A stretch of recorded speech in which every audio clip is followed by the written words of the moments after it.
ഹബീബിങ്ങളെ, ഇനി പറയാൻ പോകുന്ന ബൈത്ത് എല്ലാ വെള്ളിയാഴ്ചയും പതിവായി ചൊല്ലിക്കഴിഞ്ഞാൽ അവൻ മുസ്ലിമായി മരിക്കുമെന്നുള്ളതിൽ സംശയമില്ല. വലിയ പ്രതിഫലമുള്ള സ്വർഗപ്രവേശനം ലഭിക്കുമെന്ന് മഹാന്മാർ പഠിപ്പിച്ച ആ ബൈത്ത് നമുക്കൊന്ന് ചൊല്ലി നോക്കാം. ഇലാഹി ലസ്തു ലിൽ ഫിർദൗസി അഹ്ല വലാ അഖ്വാ അലാ നാരിൽ ജഹീമി ഫഹബ് ലി തൗബതൻ വഗ്ഫിർ ദുനൂബി ഫഇന്നക ഗാഫിറുൽ ദംബിൽ അദീമി.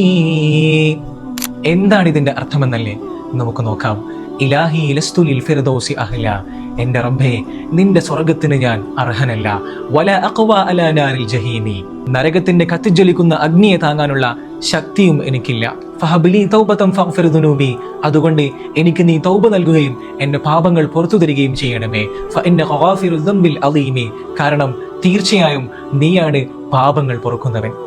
എല്ലാ വെള്ളിയാഴ്ചയും ജുമുഅക്ക് ശേഷം 5 തവണയാണ് ഈ ബൈത്ത് പതിവാക്കേണ്ടതെന്ന് ഇആനത്തു ത്വാലിബീൻ എന്ന ഗ്രന്ഥത്തിലൂടെ ഇമാമുമാർ നമ്മളെ പഠിപ്പിക്കുന്നു. അല്ലാഹു സുബ്ഹാനഹു വ തആല ഈമാൻ സലാമത്തായി മരിക്കുന്നവരിൽ നമ്മെല്ലാവരെയും ഉൾപ്പെടുത്തി അനുഗ്രഹിക്കട്ടെ.